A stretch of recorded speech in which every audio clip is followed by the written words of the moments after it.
jury room.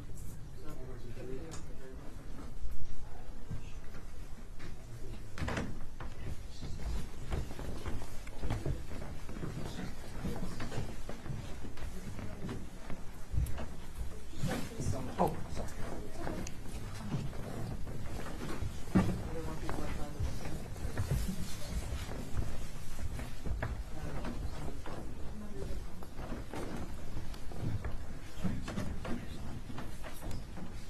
We're still gonna have to ask them to see you back there.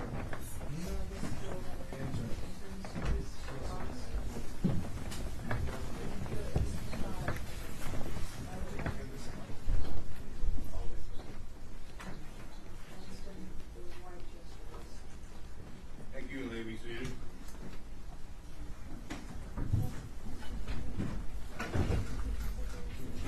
All 16 are back there?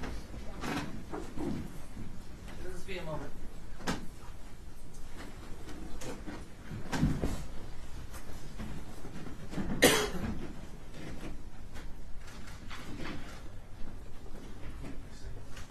Fill the second row first, and then you can fill the last row.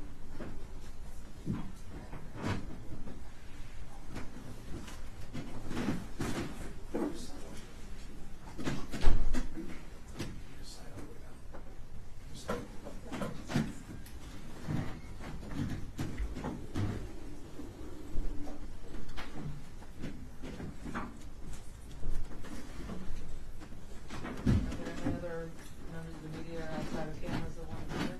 No, I went down and got everyone. There is a need to call up.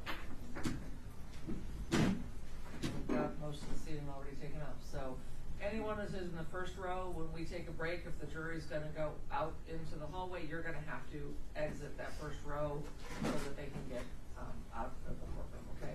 Sometimes we'll send them back into the jury room, sometimes we'll send them out, so I'll indicate if you have to clear that first row. Okay?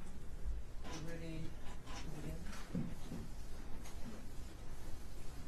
There might be room for a couple more of you over in the first row if you want to use the first row, but then, I don't know if we will, it's open statement, so I don't know if you can do that. Yeah, we have to swear them to the circumstance. We ready to go? Yes. Ready to see? Please agree.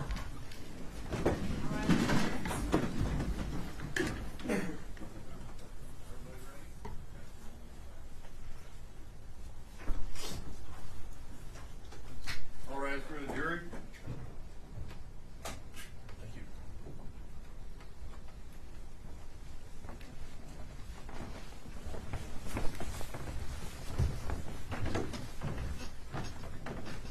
Everyone, please make sure your cell phones are silenced.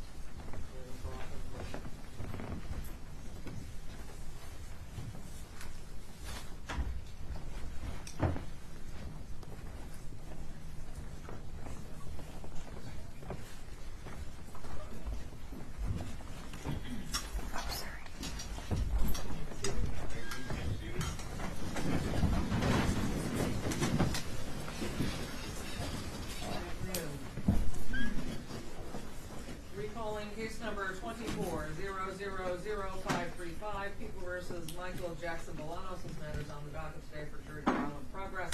Appearances, please. Good afternoon, Your Honor. Ryan Elsey for the people. Dominic DeGrazia on behalf of the people.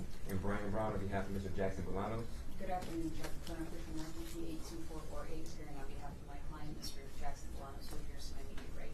And I know for the record, Mr. Jackson-Bolanos is present. Our 16 jurors have returned to the courtroom, and we do have members of the press and public here now that we have more room available. We were admitting them as space became available during jury selection, but for most of the day yesterday, we had 65 jurors in here, and we're going through the elimination process as space became available. We allowed members of the public in, and again, this morning, we have another large panel plus our jurors from yesterday, and again, allowed people in as space permitted in the courtroom.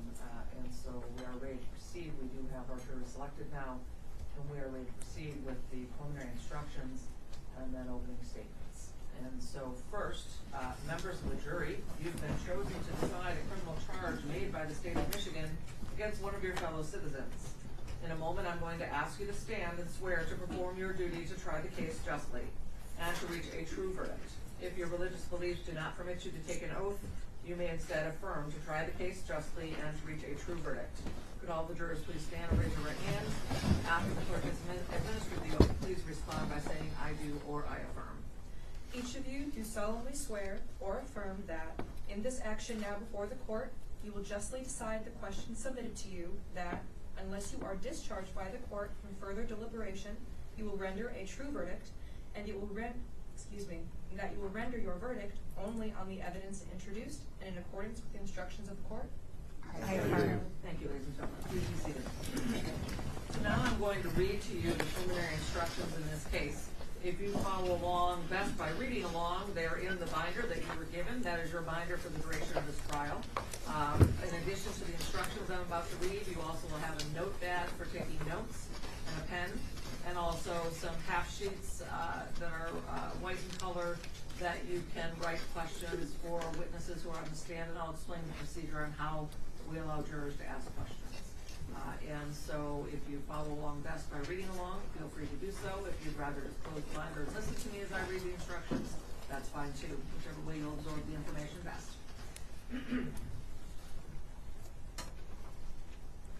Now, you do have a written copy of the instructions that I'm about to read to you, and you may refer to them during the trial. Since no one can predict the course of a trial, these instructions may change at the end of the trial. And at the close of the trial, I will provide you with a copy of my final instructions for your use during deliberations. And now I'm going to explain some of the legal principles you'll need to know and the procedure we'll follow in this trial. A trial follows this procedure. First, the prosecutor makes an opening statement where he gives his theories about the case. The defendant's lawyer does not have to make an opening statement, but he may make an opening statement after the prosecutor makes his, or he may wait until later. These statements are not evidence. They are only meant to help you understand how each side views the case. Next, the prosecutor presents his evidence. The prosecutor may call witnesses to testify and may show you exhibits like documents or objects. The defendant's lawyer has the right to cross-examine each of the prosecutor's witnesses. And after the prosecutor has presented all of his evidence, the defendant's attorney may also offer evidence but does not have to. Remember, by law, the defendant does not have to prove his innocence or produce any evidence. If the defense does call any witnesses, the prosecutor has the right to cross-examine them. And the prosecutor may also call witnesses to contradict the testimony of any of the defense witnesses. After all the evidence has been presented, the prosecutor and the defendant's lawyer will make their closing arguments. Like the opening statements, these are not evidence. They are only meant to help you understand the evidence and the way each side sees the case. You must base your verdict only on the evidence. So the defendant is charged with 4 separate crimes, and they're the sheets next to this instruction 2.4 list each of the elements for the crimes that are charged. And so I'm going to read them to you now. In count 1, the defendant is charged with the crime of first-degree felony murder. And to prove this charge, the prosecutor must prove each of the following elements beyond a reasonable doubt. First, that the defendant caused the death of Samantha Heather Woll. That is, that Samantha Heather Woll died as a result of stab wounds. Second, that the defendant had one of these 3 states of mind. He intended to kill, or he intended to do great bodily harm to Samantha Heather Woll, or he knowingly created a very high risk of death or great bodily harm, knowing that death or such harm would be the likely result of his actions. Third, that when he did the act that caused the death of Samantha Heather Woll, the defendant was committing or attempting to commit the crime of larceny and or home invasion in the first degree. For the crime of larceny, the prosecutor must prove each of the following elements beyond a reasonable doubt. First, that the defendant took someone else's property. Second, that the property was taken without consent. Third, that there was some movement of the property. It does not matter whether the defendant actually kept the property or whether the property was taken off the premises. And fourth, that at the time the property was taken, the defendant intended to permanently deprive the owner of the property. And then for the crime of home invasion first degree, the elements are first, that the defendant entered a dwelling without permission. It does not matter whether the defendant got his entire body inside. If the defendant put any part of his body into the dwelling without permission, that is enough to count as an entry. Second, that when the defendant entered, was present in, or was leaving the dwelling, he committed the offense of assault and battery. To prove the charge of assault and battery, the prosecutor must prove each of the following elements beyond a reasonable doubt.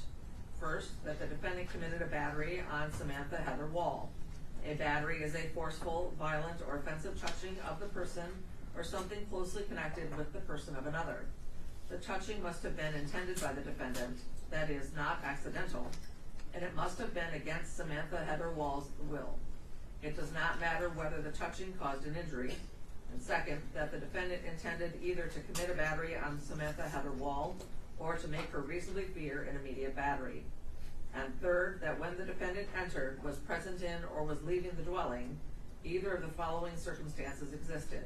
He was armed with a dangerous weapon and or another person was lawfully present in the building. So I know that's a lot of elements all together. And for count 2, the defendant is charged with the crime of first-degree premeditated murder. And to prove this charge, the prosecutor must prove each of the following elements beyond a reasonable doubt. First, that the defendant caused the death of Samantha Heather Woll. That is, that Samantha Heather Woll died as a result of stab wounds. Second, that the defendant intended to kill Samantha Heather Woll. Third, that this intent to kill was premeditated, that is, thought out beforehand. And fourth, that the killing was deliberate, which means that the defendant considered the pros and cons of the killing and thought about and chose his actions before he did it. There must have been real and substantial reflection for long enough to give a reasonable person a chance to think twice about the intent to kill. The law does not say how much time is needed. It is for you to decide if enough time passed under the circumstances of this case. The killing cannot be the result of a sudden impulse without thought or reflection. In count 3, the defendant is charged with the crime of home invasion, first degree, entering without permission. And I just read the elements of this as part of the felony murder charge, so I'm not going to reread these elements again. They're the same elements I just read under the felony murder instruction. And then in count 4, the defendant is charged with the crime of concealing facts or misleading the police. To prove this charge, the prosecutor must prove each of the following elements beyond a reasonable doubt. First, that Patrick Lane and or Stephen Ford of the Detroit Police Department were peace officers who were conducting an investigation of a criminal offense. Second, that the crimes being investigated by Patrick Lane and or Stephen Ford were larcenies or attempted larcenies from motor vehicles. Third, that Patrick Lane and or Stephen Ford informed the defendant that they were conducting a criminal investigation. Fourth, that the defendant provided false information regarding that investigation to the peace officers in a statement or statements that the defendant knew was false or misleading. Fifth, that the defendant acted knowingly and willfully. That is, the defendant provided the false information voluntarily and intentionally with the intent to deceive, and not because of mistake or some other innocent reason. Sixth, that the allegedly false information provided in, Sixth, that the allegedly false information provided involved a material fact. The material fact is information that a reasonable person would use to decide whether to do or not to do something. A fact is material if it has the capacity or natural tendency to influence an officer's decision how to proceed with an investigation. You may consider whether the officers relied on the information in deciding whether it was a material fact. However, it is not a defense to the charge that the officers did not rely on the information if you determine beyond a reasonable doubt that the defendant intended to provide false information. It is not a defense to the charge that the officers were able to obtain the information from another source or by different means if you determine beyond a reasonable doubt that the defendant intended to provide false information. And so those are the elements of the charges that have been brought in this case that the prosecutor must prove beyond a reasonable doubt. And you may refer back to those elements at any time during the trial if you wish to do so. Now, my responsibilities as the judge in this trial are to make sure that the trial is run fairly and efficiently, to make decisions about evidence, and to instruct you about the law that applies to this case. You must take the law as I give it to you. Nothing I say is meant to reflect my own opinions about the facts of this case. As jurors, you are the ones who will decide this case. Your responsibility as jurors is to decide what the facts of this case are. This is your job and nobody else's. You must think about all the evidence and all the testimony, and then decide what each piece of evidence means and how important you think it is. This includes how much you believe what each of the witnesses said. What you decide about any fact in this case is final. Now, part of your job in deciding what the facts of this case are is to decide which witnesses you believe and how important you think their testimony is. You do not have to accept or reject everything that a witness says. You are free to believe all, none, or part of any person's testimony. In deciding which testimony you believe, you should rely on your own common sense and everyday experience.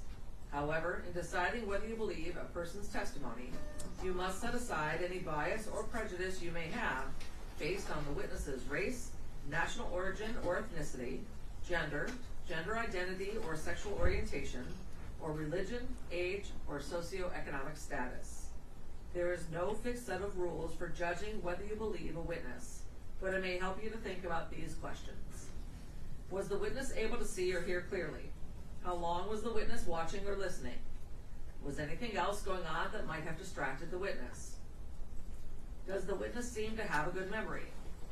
How does the witness look and act while testifying? Does the witness seem to be making an honest effort to tell the truth, or does the witness seem to evade the questions or argue with the lawyers? Does the witness's age or maturity affect how you judge his or her testimony? Does the witness have any bias or prejudice or any personal interest in how this case is decided? Have there been any promises, threats, suggestions, or other influences that affect how the witness testifies? In general, does the witness have any special reason to tell the truth or any special reason to lie? And all in all, how reasonable does the witness's testimony seem when you think about all the other evidence in the case? Now, when it's time for you to decide the case, you are only allowed to consider the evidence that was admitted in this case. Evidence includes only the sworn testimony of witnesses, the exhibits that are admitted into evidence, and anything else I tell you to consider as evidence.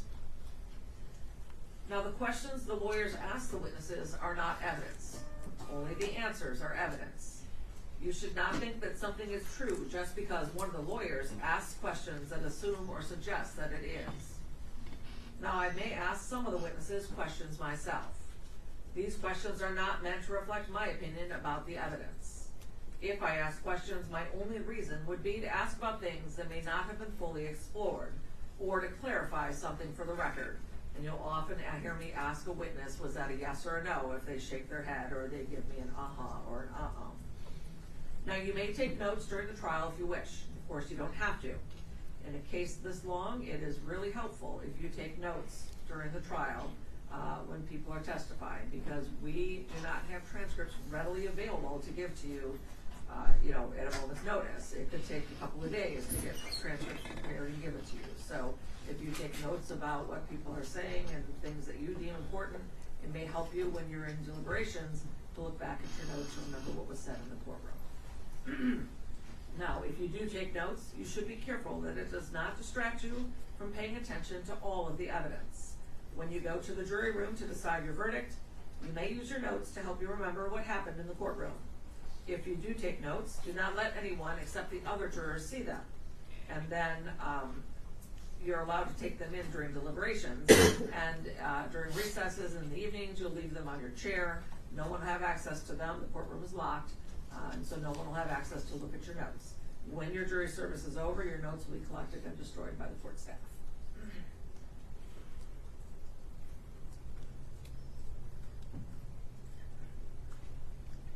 Now, during the trial, you may think of an important question that will help you understand the facts in this case.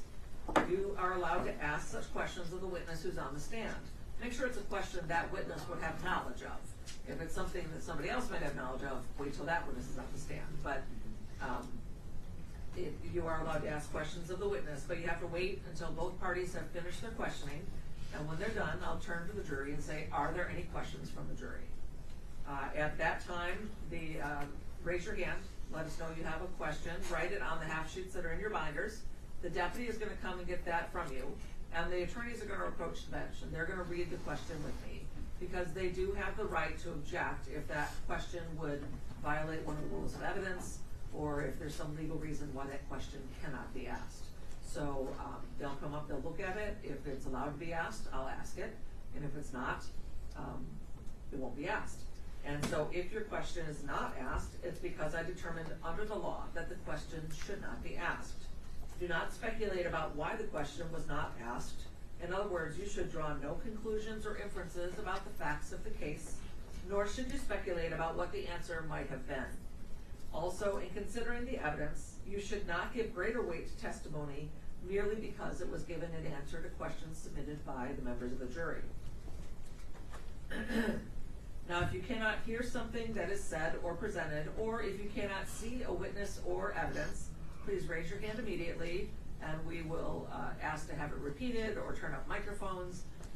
Also, I know sometimes jurors in seats 9 and 10 have a hard time seeing. You can kind of come down and sit on the step here if you want, or you can take a seat next to juror number 16 so that you can see the screen better, because I know just the angle of it from those two seats is really difficult to see. So if you want to come down and watch it from here or watch from over there, you may do so. And also, if you need a break and we're not breaking quick enough for you, just raise your hand, let me know, and we'll take a break for you. Okay? Now, during the trial, the lawyers may object to certain questions and statements made by the other lawyers or the witnesses. I will rule on these objections according to the law. My rulings for or against one side or the other are not meant to reflect my opinions about the facts of this case. Sometimes the lawyers and I will have discussions out of your hearing. And sometimes while you're in the jury room, I may have to take care of other matters that have nothing to do with this case. Please pay no attention to these interruptions. I try to do matters either before you get here in the morning or at lunch after we've dismissed you for your lunch break. So that's why we take a little bit longer than an hour lunch, because we're still doing some work before we break for lunch. But I try not to keep you waiting for us and allow you to go on lunch or break if we have to do something else. But sometimes there's an emergency that I have to take care of. Now, you must not discuss the case with anyone, including your family or your friends. You must not even discuss it with the other jurors until the time comes to decide the case. When it's time for you to decide the case, I will send you to the jury room for that purpose. Then you should discuss the case among yourselves, but only in the jury room and only when all of you are there.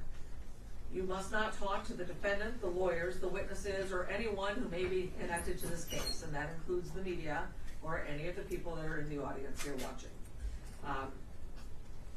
This means that you may not speak to those individuals, even if it has nothing to do with this case.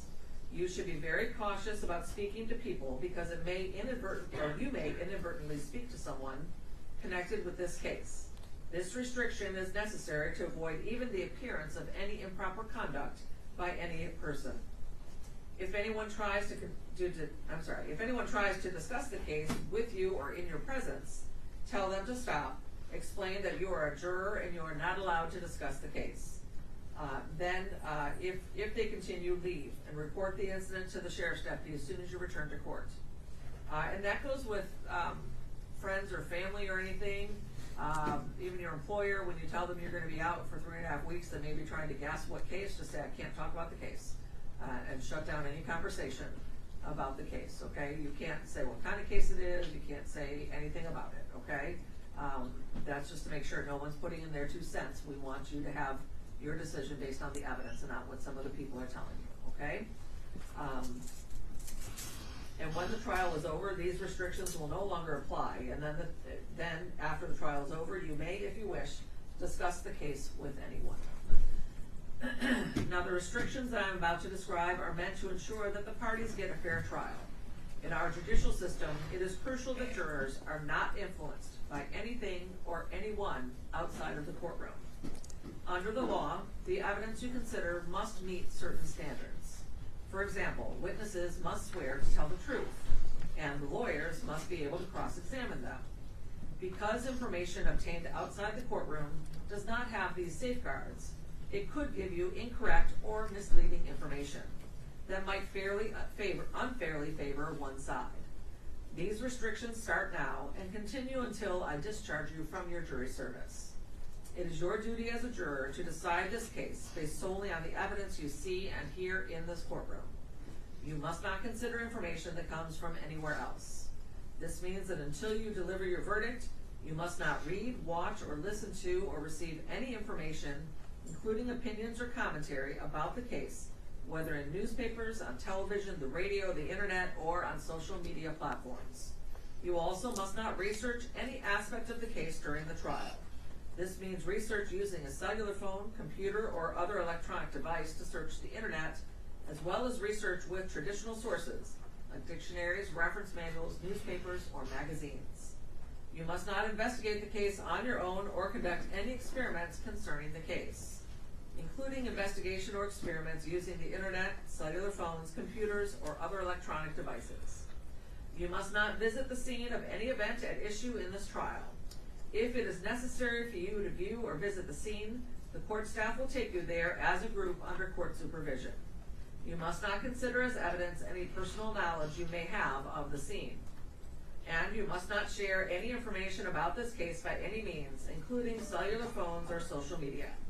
This means that even if you are not discussing the case with someone, you may not post any information about the case on social media websites or in any other manner. How many of you have Facebook, Twitter, Snapchat, any of those types of accounts? Right, okay, so please don't even say, oh, I got picked for a darn jury. Don't say anything on Facebook about your service. When it's done, you can post all you want to about your experience here at Frank Murphy. But please, while the case is going, until there is a verdict, please do not discuss the case on social media or with anyone. If you discover that a juror has violated my instructions, please report it to the court officer as soon as you return. Now you can see that we've chosen a jury of 16. After you have heard all the evidence and my instructions, we'll draw lots to decide which of the 4 of you will be dismissed in order to form a jury of 12. Due to the length of this trial, we picked 2 extra alternates, just in case something happens, because we would not want to have to declare a mistrial if 3 of you ended up having some issues. Okay, so we picked 2 extras just in case. Now, possible penalties should not influence your decision. If you find the defendant guilty, it is the duty of the judge to fix the penalty within the limits provided by law.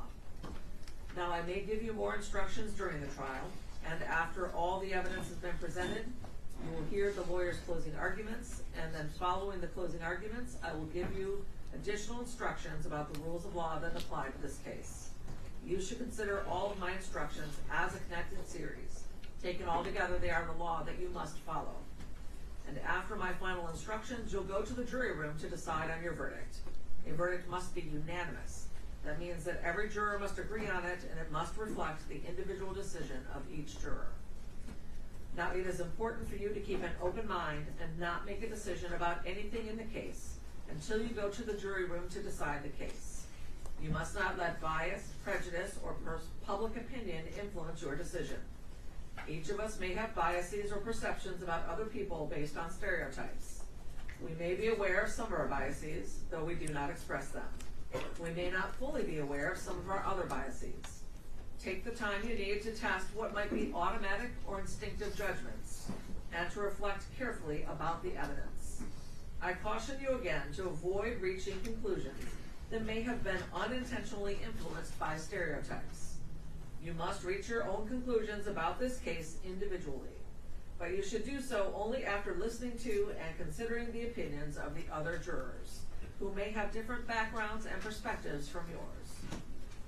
Are the people satisfied with the preliminary instructions as given? Yes, Your Honor. His defense. Yes. With that, we are ready for opening statements. Mr. Elsey will go first, followed by Mr. Brown. Are you going to give yours now or reserve until later? We'll give it a thing. Okay, and you'll be giving it? Yes. Mr. Elsey, when you're ready. Thank you, Your Honor.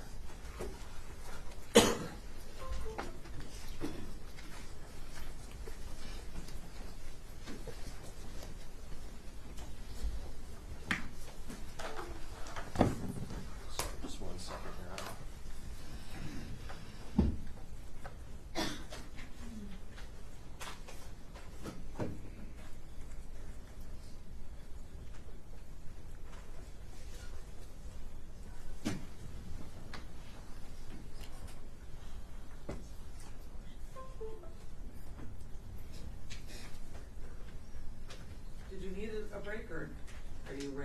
No, I'm ready. I just somehow the display setting changed since the last time I started it, but I'll be ready in a moment.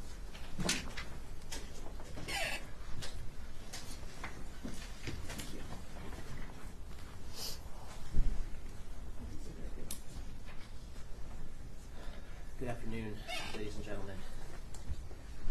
There is a reason that we lock our doors at night when we go to sleep.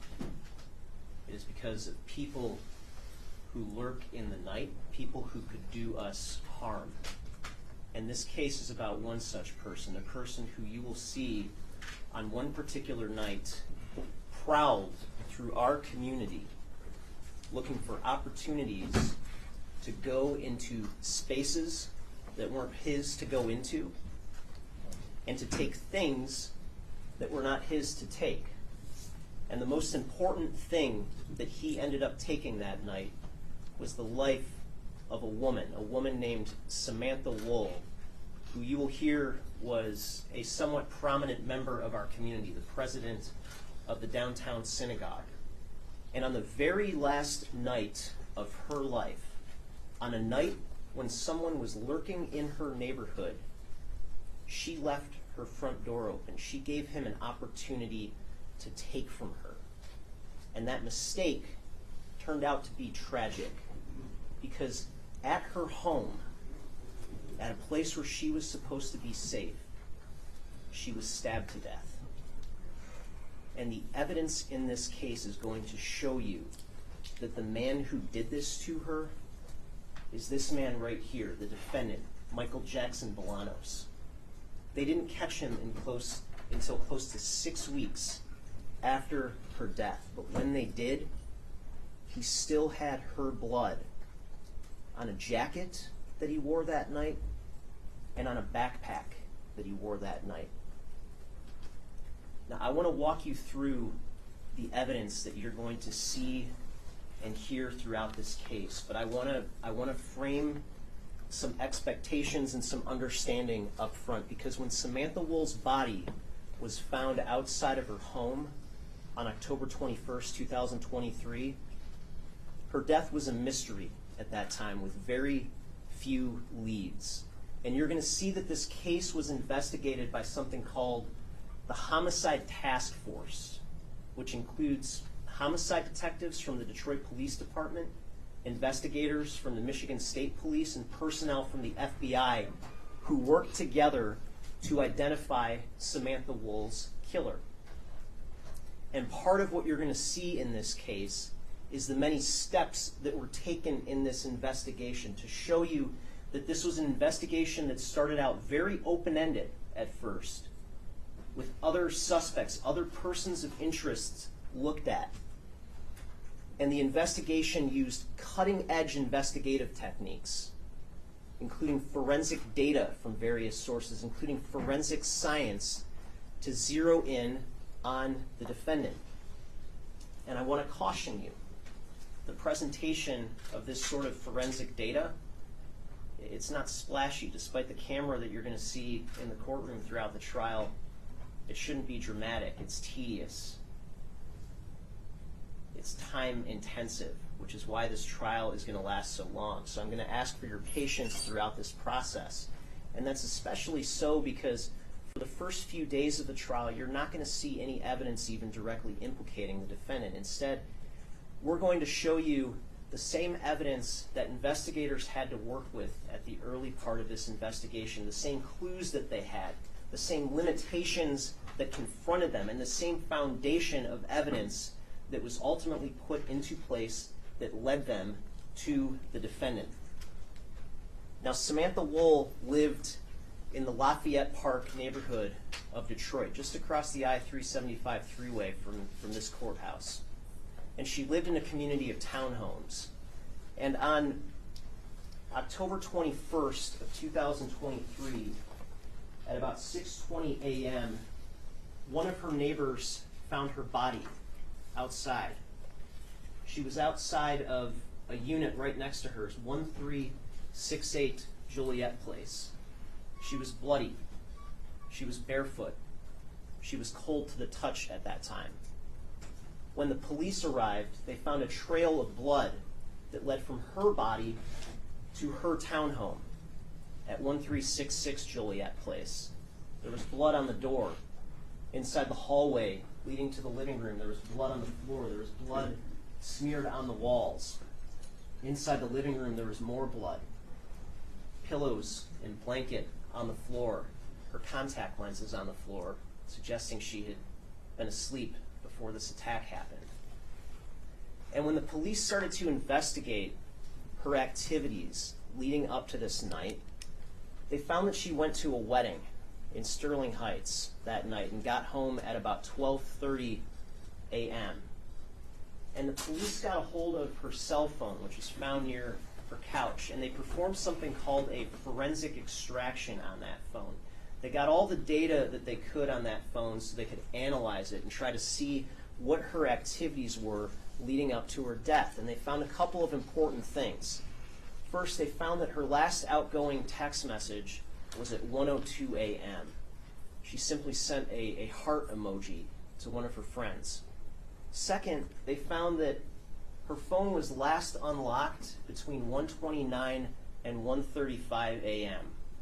That would have been the last time something necessarily requiring human input into her phone would have had to have happened. Her phone was passcode locked. So that narrowed the suspected time range of her murder between when her phone was last used to 6:20 a.m. Now, the police also found that she had an ADT system at her home, an alarm system.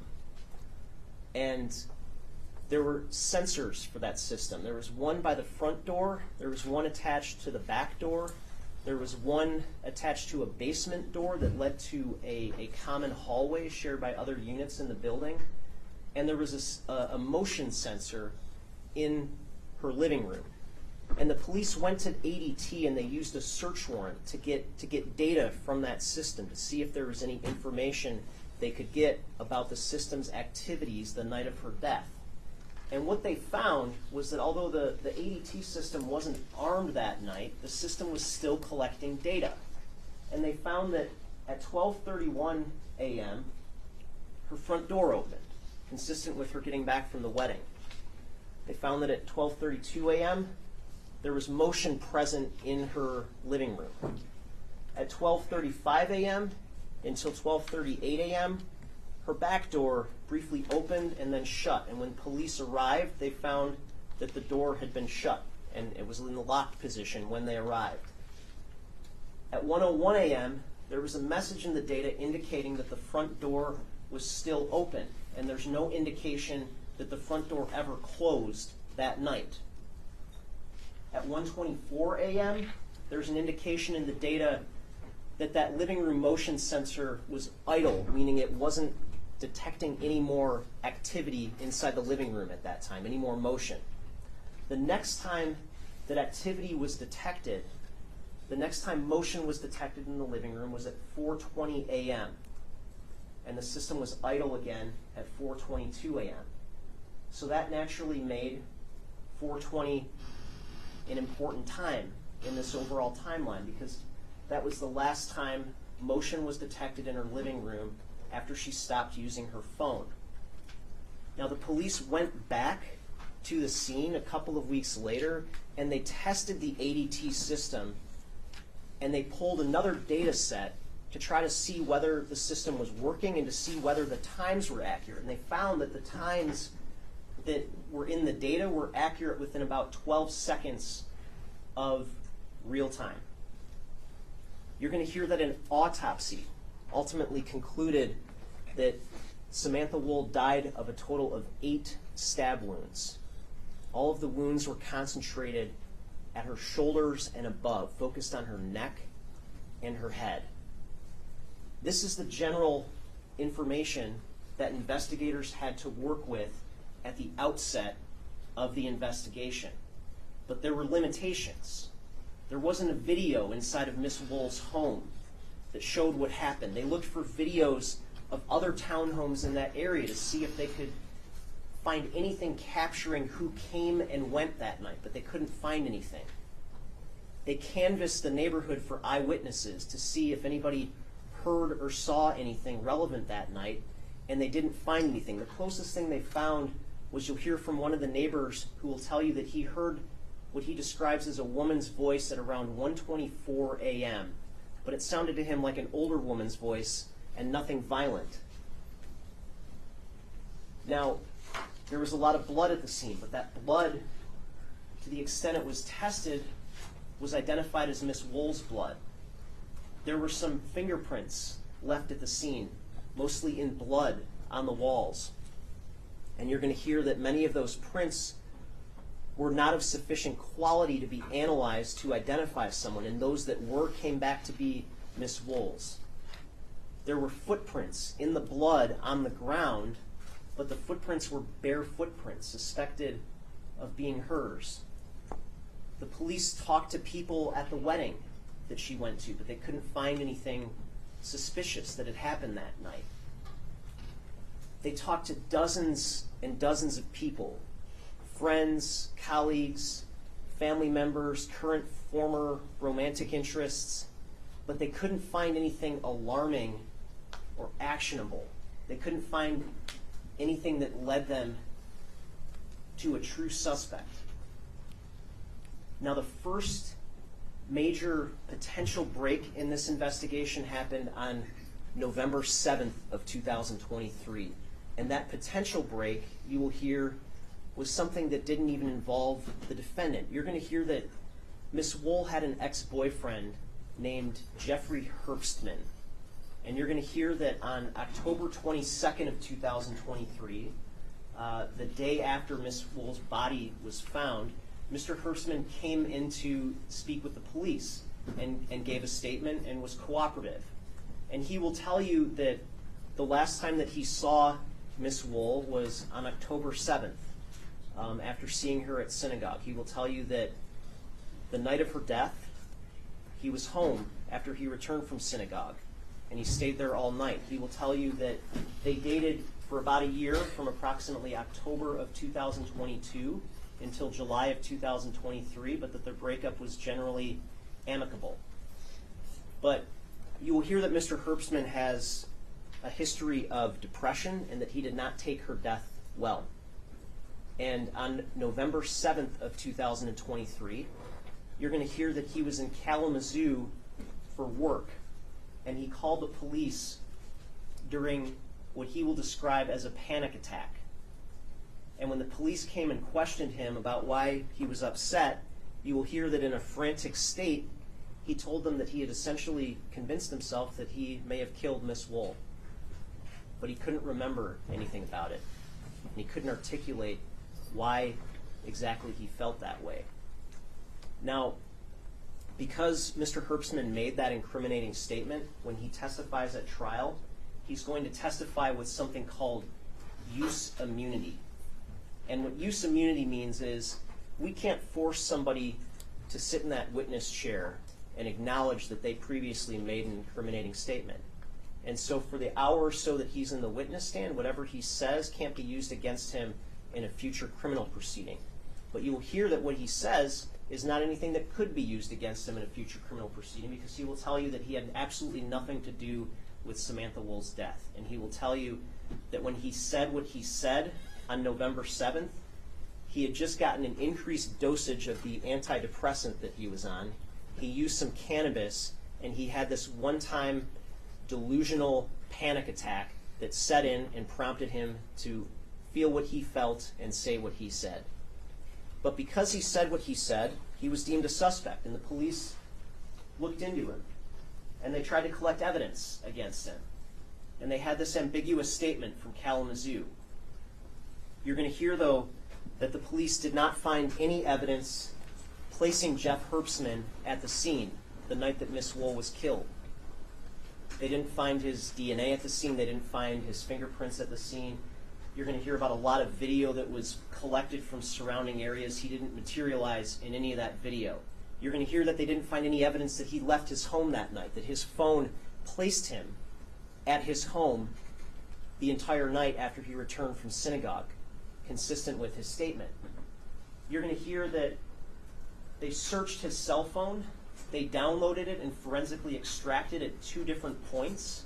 First on October 22nd when he first came into the police, and then again in Kalamazoo when he was taken into custody after he said what he said, and they didn't find anything incriminating on his phone. You're going to hear that they tore up his car, they tore through his home, and they didn't find any physical evidence connecting Jeff Herbstman to Samantha Woll's death. They found a knife in his car, a pocket knife. It was forensically analyzed. There was nothing relevant found on it.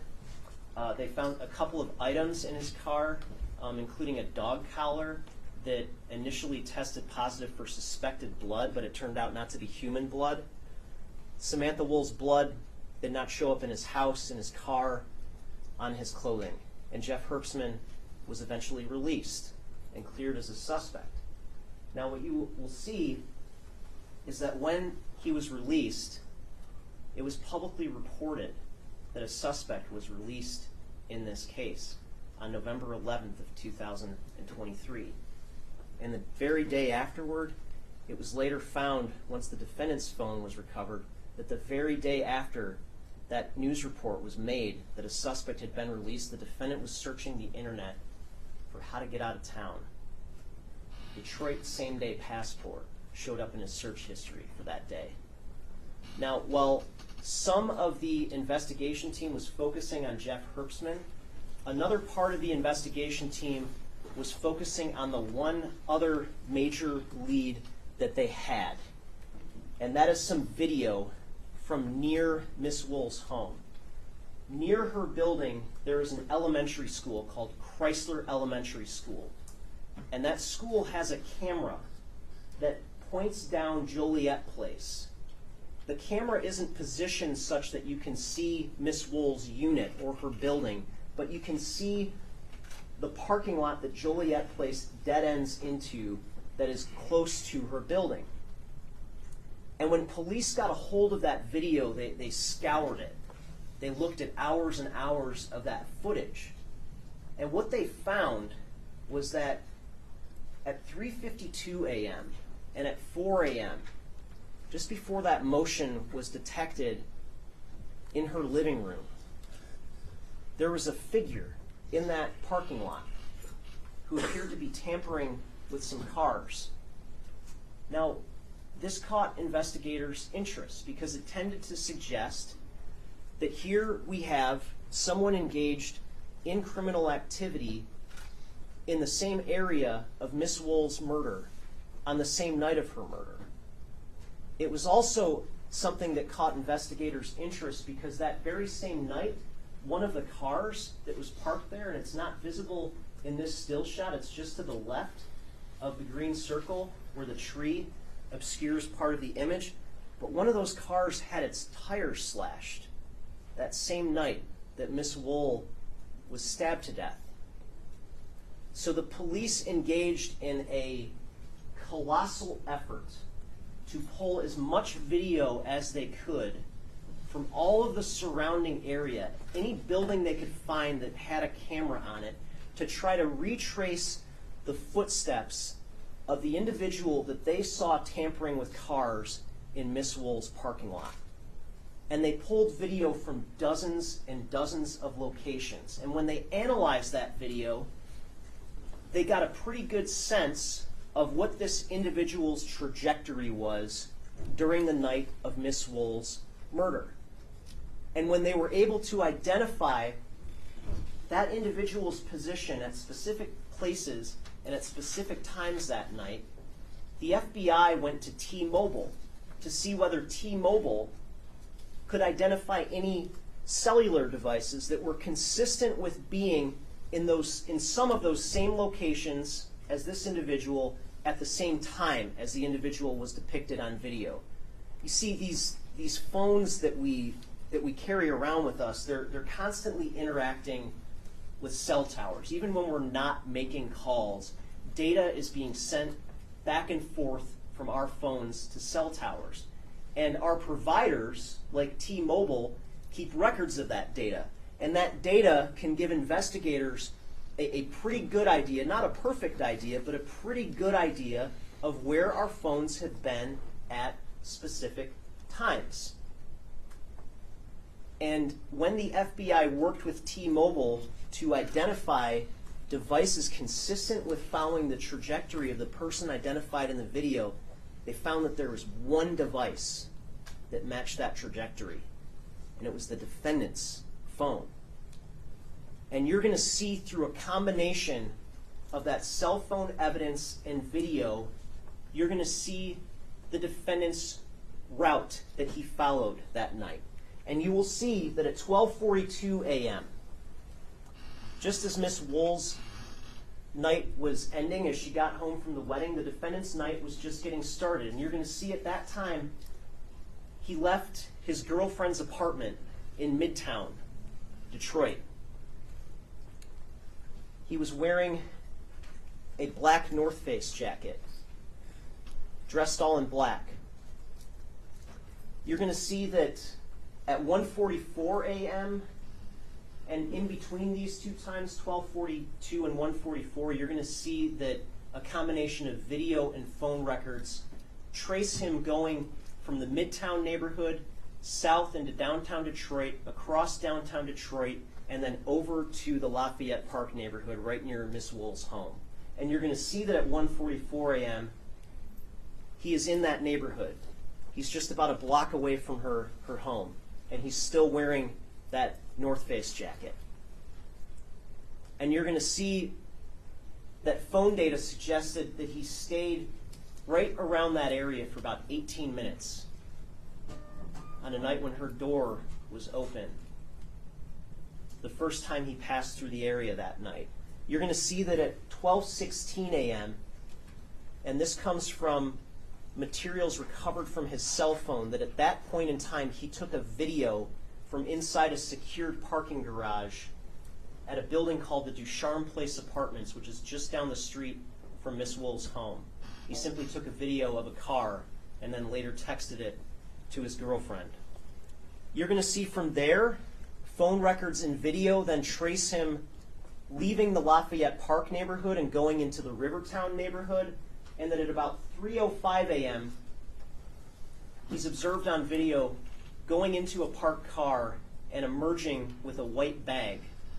And that white bag is important because in some of the video going forward after this 3:05 a.m. mark, the video is a little grainy, and it's hard to see exactly who you're looking at. But you will see that in the grainier video, that the person that's being tracked is carrying a white bag.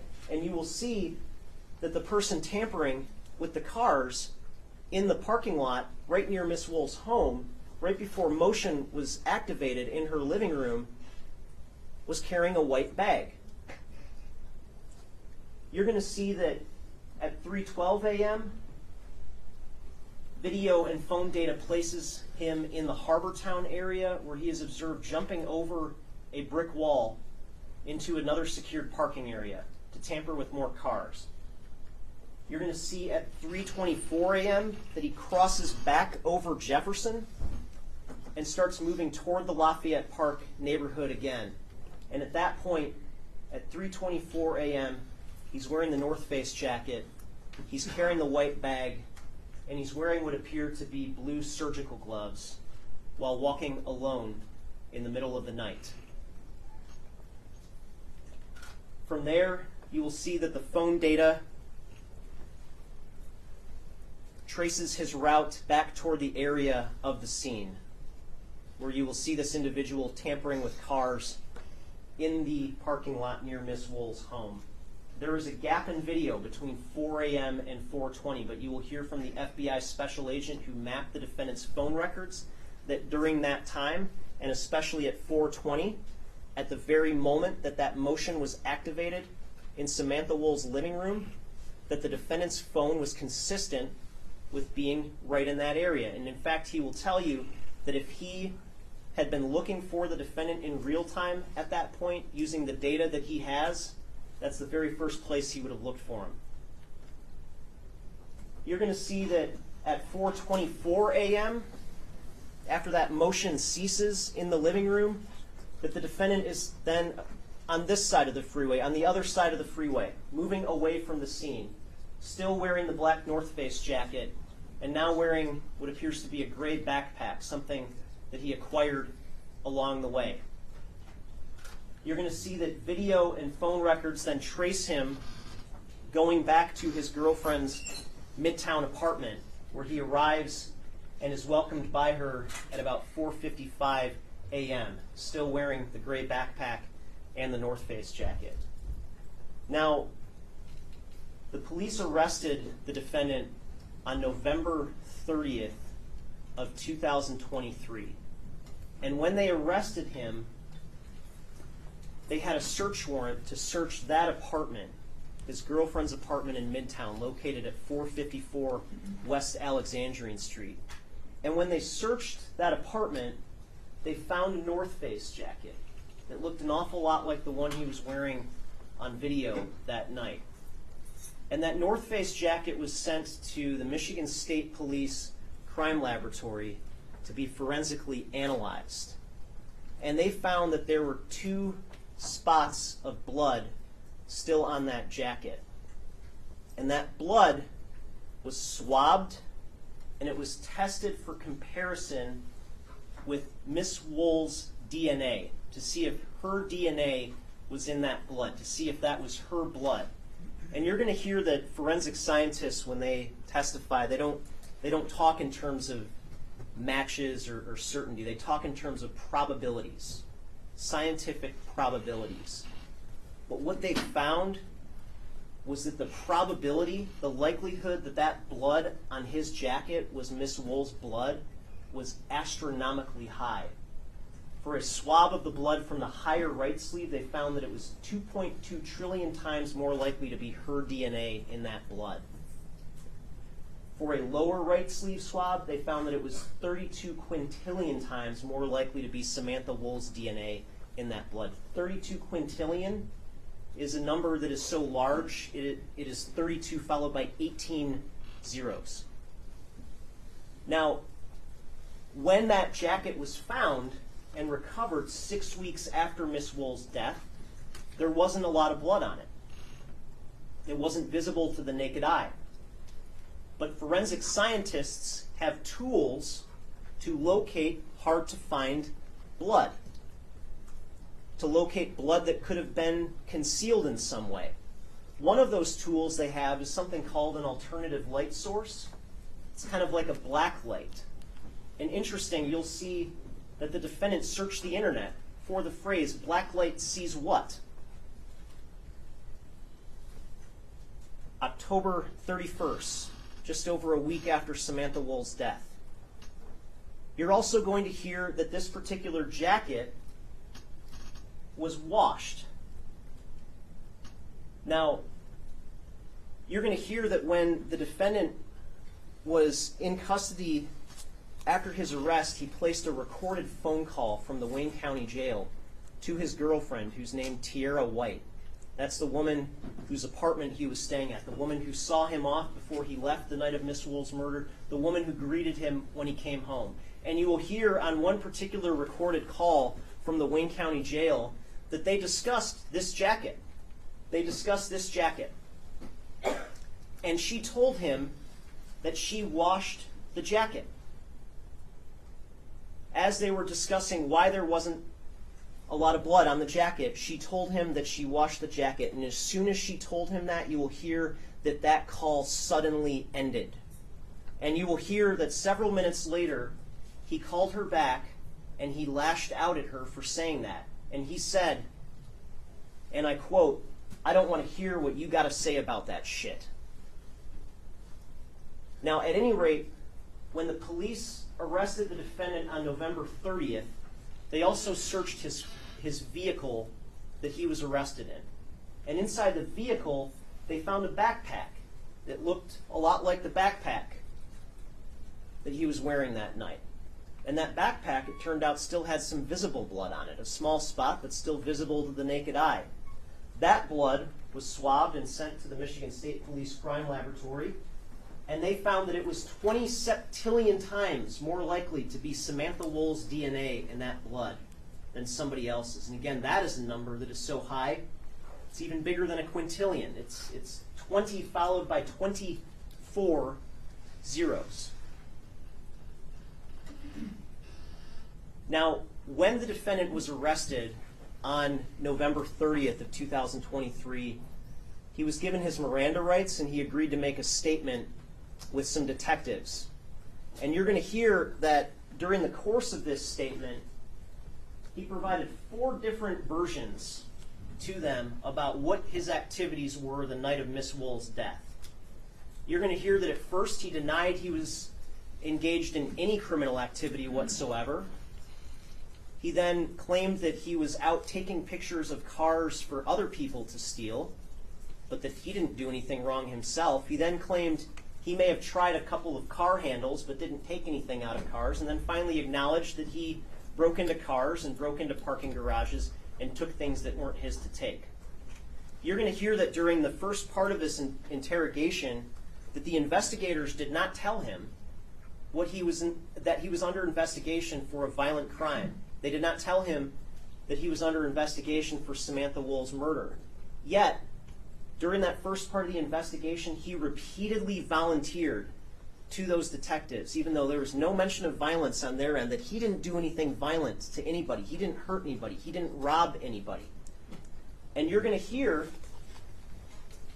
that he had no innocent explanation for that blood that was ultimately found on his jacket and his backpack. He denied seeing any body. He denied seeing any crime scene. He denied seeing anything out of the ordinary whatsoever.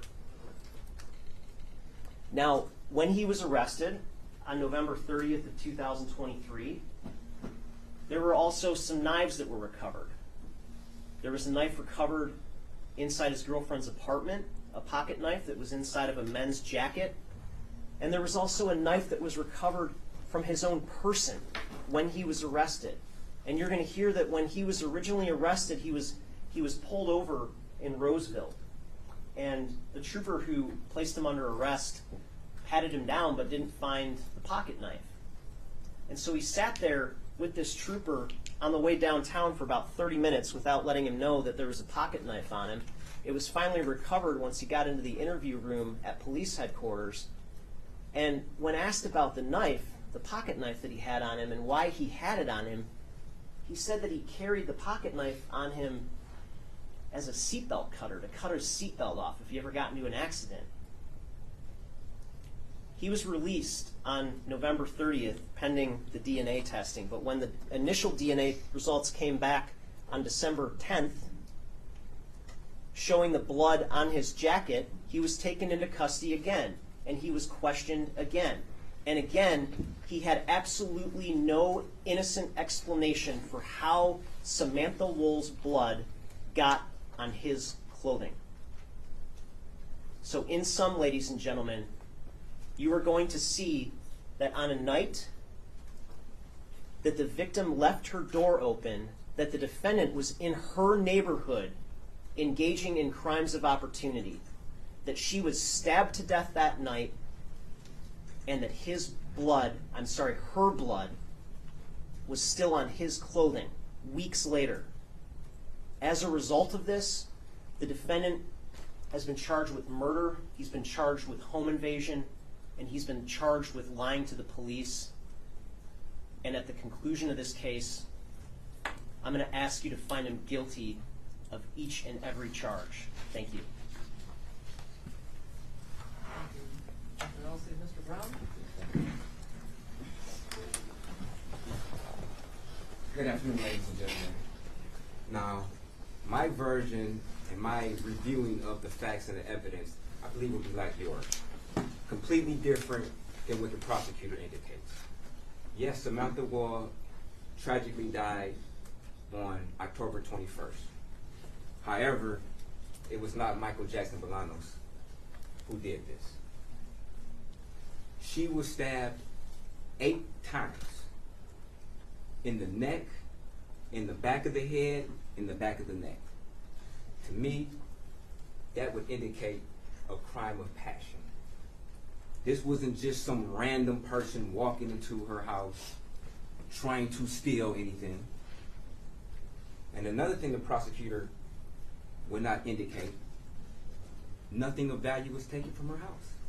She had valuables, her purse was in plain view, credit cards, cell phones, laptops, plain view.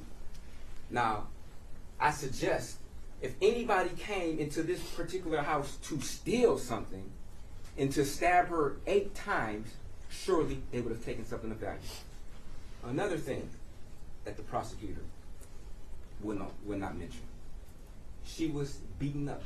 She had contusions on her face. She had bruises on her face. She struggled. Whoever this was, she struggled with them, and this particular situation took time. This wasn't a situation that took 1 minute to do. It was evidence that there was a struggle in multiple rooms. There was fruit from the kitchen, a basket that was knocked over. There was indication that the pillows were moved on top of the blood per their own blood splatter analysis expert, who would testify that it would indicate that the pillows fell on the blood afterwards, which would indicate that there was a struggle, in my opinion. Also, there was a high concentration of blood in the hallway leading out to the front door, which in their own expert's opinion would indicate that the body was there for a time. This wasn't a 1 minute, 2 minute thing. Her body dropped after being stabbed repeatedly, and she was laying in the hallway for a period of time. You're also going to hear testimony from their detective, who would indicate from the pictures that there was a footprint that's leading to the back of the apartment. And where that footprint is, it crosses the threshold of where the motion would detect. There's an OIC who would testify that it takes approximately 218 inches from the front door towards the motion sensor in the back to trigger the motion. These footprints were exactly in a position where they would detect the motion on the motion detection. And then the footprint goes outside. Now the prosecutor wants you to believe that allegedly my client went in there at 4:20, stabbed her 8 times, tussled with her from room to room, and then there's no more item. The system went into idle mode at 4:22. We would have to agree and assume that it takes a period of time in order for the system to go into idle mode. Idle mode is where it's a lack of motion inside of the apartment for a predetermined amount of time, and once that amount of time happens with no motion, the system goes into idle mode. Now, there was tests that were done on November the 9th by the OIC Stockmeyer along with other law enforcement, and she indicated she found out how far it would have to be for the motion to detect. Now, there was a preliminary examination, and a question was posed to her. Exactly or approximately how long does it take in order for the system to go into idle? She didn't have an answer for that. Question was asked, were you curious of that? Why didn't you determine how long? Because that could narrow down the window of how long somebody was possibly in the house. This test or question wasn't examined or asked for months after that preliminary examination, to the end of April. It's when they finally determined that they wanted to know when or how long it would take for the system to go into idle mode. Now, Samantha Woll was found outside, and you would hear testimony from an individual, Kevin Moore, who indicated he touched the body to see if she was alive. Now, a question was asked of him, if he wouldn't know, of whether or not when he touched that body, did he get blood on his sleeve. Now, of course, the OIC or law enforcement never did any analysis of his clothing. But I just want you to think, if they had, I'm sure they would have found trace amounts of blood on his sleeve or his clothing from just touching the body to see if she was alive or not. she had an ex-boyfriend. And you will hear testimony from him, as indicated by the prosecutor, a Jeff Herbstman, who called the police in a guilt-stricken situation where he indicated that he thought he had killed her. And not only that, that he felt that he was trying to outsmart people. Now, one of the evidences that they say that they used to clear Mr. Herbstman is the lack of his phone being in the location of Samantha Woll's apartment. I just think, if you're trying to outsmart somebody, would you bring a phone? And you also hear testimony from officers who indicated when they got a search warrant, they felt that that is a tactic that is used by certain individuals to leave their phone before going to the scene of the crime. You will also hear evidence that Jeff Herbstman's location cannot be accounted for from October the 20th at 8 o'clock until the next day. They can't even account for where his phone was at. You will also hear testimony and evidence that he had a camera system in his house, that none of the pictures or footage from this camera could be obtained because they were all either deleted or the memory card was taken from there, but there was an inability to extract footage from Mr. Herbstman's camera that could suggest him leaving the location that particular night. He was arrested by Kalamazoo police. He then got on the phone with his psychiatrist, and then his story changes of what he originally said. After taking into custody, stating that he had a lawyer who he couldn't remember her name, got a call from his parents that he was in the police station. They didn't ask why he was there. And the reason why they didn't ask why he was there, because he already had told them. They secured a lawyer from him after him telling them what he had did, just like he told the police. Now, you will hear evidence or see evidence that my client was walking around the city. He was. You will hear evidence that he took a bag out from a car. You will hear evidence that there was some rubber gloves in there that he just happened to put on. You will hear evidence that there was some candy inside the bag that he was snacking on as he walked around. You will also hear evidence from a Detroit police officer, Chad Osmond, who indicated that when Mr. Jackson-Bolanos was arrested,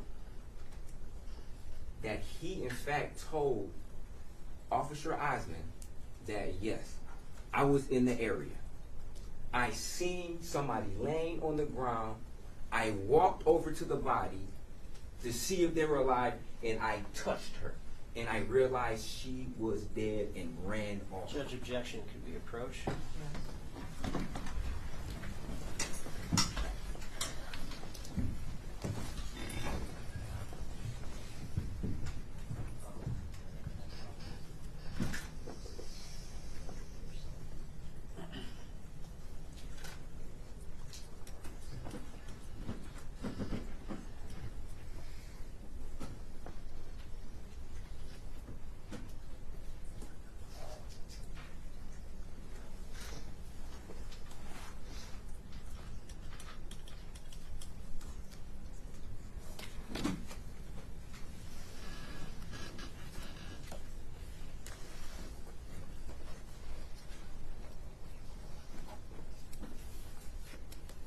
That'll be stricken. That is referencing hearsay, and you're not to consider that. Any statements that the defendant may have said to the defense. So, you will hear evidence from their blood splatter analysis expert, who would indicate that there was a projection of blood that came from Ms. Woll that was on the wall. Now, you would see video footage of my client who left, was walking around, not covered in blood at all. You would see a copious amount of blood inside of this particular location. No shoe prints, nothing that would indicate that my client walked through a pool of blood in multiple rooms. None of my client's clothes were ever discarded. Now, you will hear evidence that a Tierra White, in fact, washed his coat as a matter of her ordinary course of washing his clothes.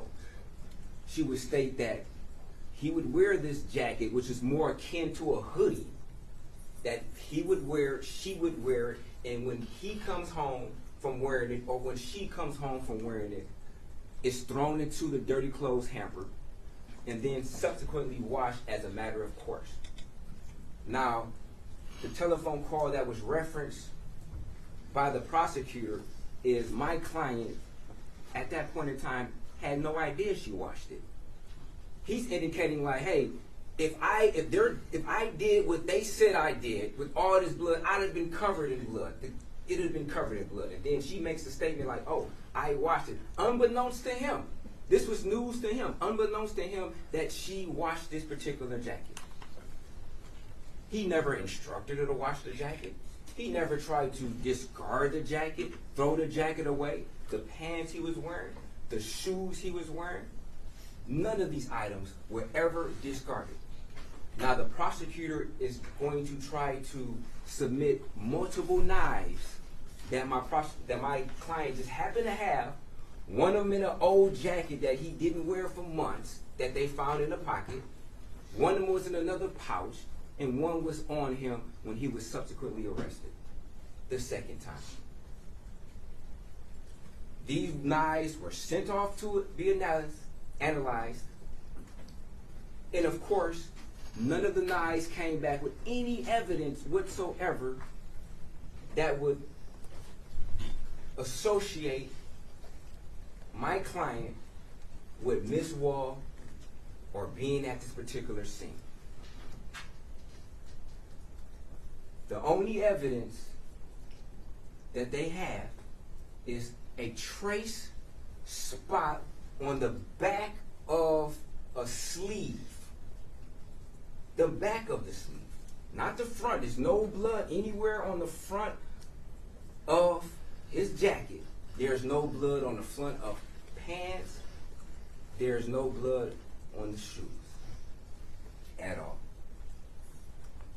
The prosecutor wants to put this theory out that it's possible because he's in the area, and that if he was looking into cars, then he must have went into an apartment to commit a murder without taking anything and violently stabbing her 8 times while beating her up. Now, when he was arrested, they photographed his body to see if he had any defensive wounds, any scratches, any evidence whatsoever that would suggest that he had been into a struggle with somebody, had been into a fight with somebody. No evidence whatsoever. Not even the small inkling. Now, my client was arrested twice. Once on November the 30th, they seized his phone, they seized his car. He made no attempt whatsoever to evade or avoid law enforcement, but quite the contrary. He repeatedly contacted the detectives asking when can he get his property back, calling them every single day, to the fact that I'm sure they were tired of him.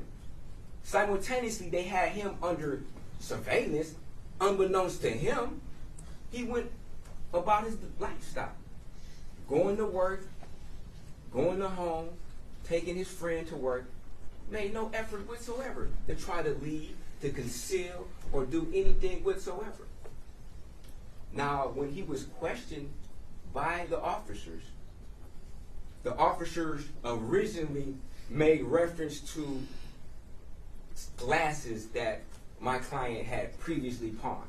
Some Cartier glasses, expensive glasses. And if anybody knows about Cartier glasses, they know that sometimes people violence happens beyond these glasses. People want these glasses. So when the police are asking him about glasses, he's thinking like, man, what you saying? I found these glasses. I didn't take them from anybody. I didn't rob anybody for these glasses at all. So they were being very vague. So, and he indicated, no, I didn't rob anybody for these glasses. Why would they be talking about glasses? So they failed to mention that was the topic of the conversation. So he's already on guard. They're already using deception tactics against my client. They then indicate that they saw him walk inside of this apartment, and they can pinpoint him being inside this apartment, which was a lie. They said they had video of him going into this apartment, which was a lie, which naturally would put him on guard and say, hey, if I did see her, now I don't want to say anything because now you're saying that you saw me do something that I know is untrue, so now I'm on guard. I don't even want to tell you anything because you're using deception against me.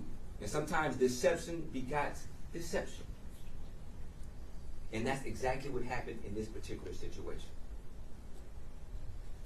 Ladies and gentlemen of the jury, after all the evidence is submitted, we want you to use your logic and reasoning skills to realize that the time frame that they say that this happened in is virtually impossible. Virtually impossible for him to come in there and stab her that many times, beat her up in less than a minute, and then he's seen on camera at 4:23, not 4:24, at 4:23 walking in front of Greektown Casino, walking towards individuals who were outside, striking.